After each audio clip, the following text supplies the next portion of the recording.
video kali ini aku bakal sharing sama salah satu tokoh yang keren banget. Itu nanti kita bakal share tentang dunia wisata. So, buat teman-teman yang nonton video ini jangan lupa like dan juga subscribe. Biar jadi YouTuber beneran, jangan lupa di like dan juga subscribe. Assalamualaikum warahmatullahi wabarakatuh. Di video kali ini tempatnya aku lagi ada di Caldera, Cikidang. Jadi nanti bakal bincang-bincang sama salah satu pelaku wisata yang keren banget. Itu adalah saya udah anggap kayak keluarga. Beliau suhu saya di dunia pariwisata, biarpun saya nggak terlalu sering banget untuk berkecimpung di wisata, tapi mudah-mudahan video ini bisa menginspirasi teman-teman yang nonton. Dan jangan lupa untuk like dan juga subscribe, tombol di bawah nanti ada warna merah, tolong diklik sekali dan juga ajak teman-temannya. Semoga video ini bermanfaat dan buat teman-teman yang nanti mau berkecimpung di dunia wisata itu juga bisa bermanfaat. Check this out guys. Jadi kali ini bareng pelaku wisata di Kabupaten Sukabumi. Beliau adalah Bapak Didi.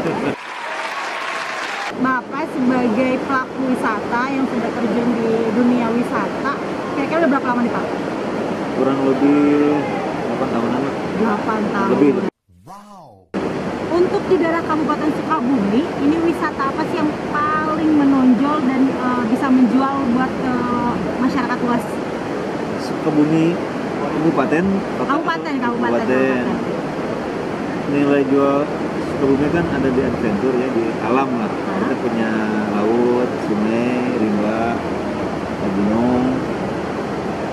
Yang paling menjual itu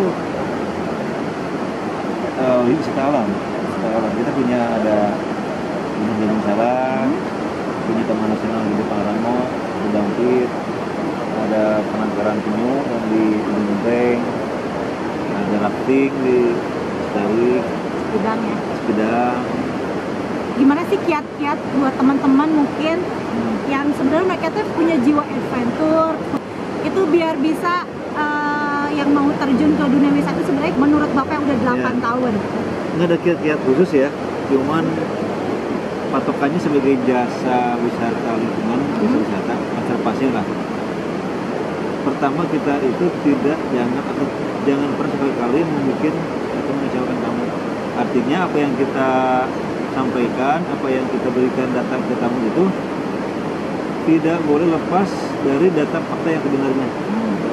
Terus lagi integritas, wawasan, pembawaan, yang banyak-banyak indikator lah. Yang pasti sebagai pengalaman mengatakan kita harus konsisten dengan apa yang kita ucapkan kalau di wisata. Di wisata ya. Harus melayani tamu. Betul, dengan hati ya. Yang spesial di Cikidang ini apa sih Pak yang memang masyarakat luas di luar Kabupaten Sukabumi itu semakin tertarik untuk datang ke sini? Yang khas tuh kita punya yang udah terpublikasi ya. Itu rafting. Kita ada 5 operator sini ya, dari mulai Bravo, Arus Liar, Caldera, Langit, sama Seladas. Kebetulan rafting itu kita ada keunggulan lain, kita punya sungai yang bersih, tingkat jeramnya juga 3+. Terus kita punya ada beberapa pemondokan wisata yang khas tropis. Mungkin itu kalau di Cikidang, termasuk juga ada wisata off-road, wisata petualangan. Kurang lebih seperti itu. Berarti luar biasa indahnya Cikidang di Kabupaten Sukabumi, ternyata potensi alamnya memang juara. Sosok pelaku wisata yang keren banget, luar biasa banget, fenomenal, bombastik di Kabupaten Sukabumi. Dan juga kayaknya sih kemarin beliau juara keberapa, ketiga ya Pak? 1. Oh, ke-1. Konservasi. Luar biasa, memang beliau adalah panutan saya di dunia pariwisata. Juara deh pokoknya wisatawan yang datang ke lokasi sambil jalan aja Pak ya. Yang datang ke tempat wisata, ke tempat hiburan, itu mereka harus seperti apa sih baiknya gitu loh. Soalnya kan banyak orang-orang yang datang ke tempat wisata cuma foto selfie, cuma oh ternyata tempatnya gini doang, udah aja.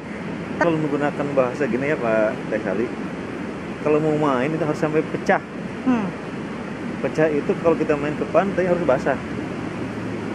Kalau kita main ke sungai nggak cukup dilihat tapi dirasakan. Harus puas, harus maksimal lah. Mau duduk ya? Oh boleh. Terus? Harus Sam. Jadi lupakan apa yang rutinitas kerjaan di rumah, kesibukan, problem. Kalau main ya waktunya main. Sampai pecah itu artinya kita puas itu benar-benar lahir batin lah. Harus ya? Ya jadi kalau arung jeram itu benar-benar harus sampai kalau jatuh perahunya kebalik ya itu lebih seru lagi, lebih berkesan. Kita main ke pantai nih akan beda dengan dilihat di pinggir pantai dengan kita merasakan kalau bahasa Sundanya ngucuprak lah. Basah ya. Basah lah. Kasih motivasi dong Pak buat teman-teman ya di luar sana yang mereka tuh sebenarnya pengen juga ada di usaha wisata, cuman kadang suka nggak pede juga. Ya semua jenis usaha itu kan ada yang namanya biasanya yang sulit itu yang langkah pertama, Mbak. Kalau udah kebuka langkahnya, udah kebuka jalannya, udah kelihatan segmen pasarnya, harganya udah oke, udah dikenal. Dengan sendirinya orang itu akan mencari kita, bukan kita yang mencari tamu atau kita mencarikan konsumen. Tapi tolong juga diperlihatkan servisnya yang bagus, apalagi kepuasan tamu yang maksimal. Ada yang namanya service excellent. Jadi profit itu penting, tapi ada yang lebih penting lagi bahwa mereka juga manusia yang butuh kepuasan. Jadi orientasinya kalau di jasa wisata, jasa pariwisata itu adalah kita menjual nilai kebahagiaan mereka dengan uang yang mereka berikan sama kita itu dengan pelayanan yang baik. Itu aja. Wisatawan di luar maupun itu di anak muda, terus juga umur-umur yang sudah di atas kepala 4 itu mereka sebenarnya pengen rafting tapi kadang suka takut tenggelam, terus takut jatuh, aman nggak? Nah, buat Bapak yang berkecimpung di adventure alam rafting ini kira-kira gimana nih Pak? Itu sifatnya umum ya. Kalau orang takut itu udah wajar. Cuman kami sebagai pengelola tahu persis kapan itu pengarungan bisa dilakukan, kapan tidak bisa dilakukan. Jadi Caldera, Rusia atau beberapa operator yang lain sudah punya SOP. Kita kan punya istilah ada debit air minimal, debit air maksimal buat sebuah pengarungan. Jadi nggak sembarangan ya Pak ya? Kita udah lebih dari 10 tahun dengan tingkat kecelakaan 0%. Saya katakan rafting itu aman. Kalau soal takut itu ada dua jenis. Pertama dia takut sama diri sendiri. Kedua dia memang takut karena kondisi sungainya sedang benar-benar tidak bisa diarungi. Nah biasanya takut yang pertama yang paling sering. Tapi biasanya tamu takut duluan ketika dia udah nyemplung, udah basah, udah lewat 5 kilo, dia akan berkata begini, aduh kurang seru, kurang panjang. Kurang panjang berarti harus datang lagi ke sini apa ya? Dan di rafting atau arung jeram, kepandaian berenang juga nggak begitu berarti. Cuma ada satu gaya di Sungai Citarum itu yang berlaku itu gaya pasrah. Gaya pasrah. Ya, begitu. Nah jadi buat teman-teman yang mau rafting di daerah Cikidang, insya Allah itu aman, Pak, sangat diusahakan ya Pak ya, bukan diusahakan lagi, memang sudah ada SOP-nya untuk para guide arung jeram juga, dan mereka ternyata juga kebanyakan orang Cikidang ini mereka atlet ya Pak ya? Atlet arung jeram. Mereka udah punya standarisasi sebagai pemandu sungai. Ada beberapa atlet yang sudah sampai tingkat dunia. Dan rafting itu secara umum itu ada beberapa persyaratan yang harus dipatuhi oleh tamu. Di antaranya nih, apa tuh? Usia tidak boleh kurang dari 10 tahun. Oh jadi buat anak-anak bisa? 10 tahun ke atas. 10 tahun ke atas. Terus dia sedang tidak hamil. Ya. Tidak punya riwayat penyakit jantung atau sedang dioperasi dulunya, terus tidak boleh patah tulang. Intinya sehat lah. Dan sebelum meluncur pasti guide juga akan memastikan bahwa kita jadi pastikan dulu, nggak langsung main naik aja ke perahu kali ya Pak ya, kayak gitu. Enggak. Nah, di kaldera ini ada apa aja sih, Pak? Kaldera itu kita menjual beberapa produk kegiatan outbound. Tapi yang pasti kita unggulannya rafting ya. Tapi ada juga flying fox, ada paintball, ada ice breaking, fun game, team building, ada camping, ada trekking. Ya jenis-jenis wisata adventure lah, wisata luar ruangan. Yang ditawarkan di konsep kaldera itu apa sih? Konsepnya apa? Memang back to nature, terus atau memang ada segi-segi modernnya atau gimana gitu? Back to nature itu jelas ya. Cuman kalau digambarkan secara bahasa umum, kaldera itu tempat menjernihkan, membersihkan ataupun mendinginkan orang-orang yang sedang sibuk di Jakarta, yang stres itu karena banyaknya pekerjaan.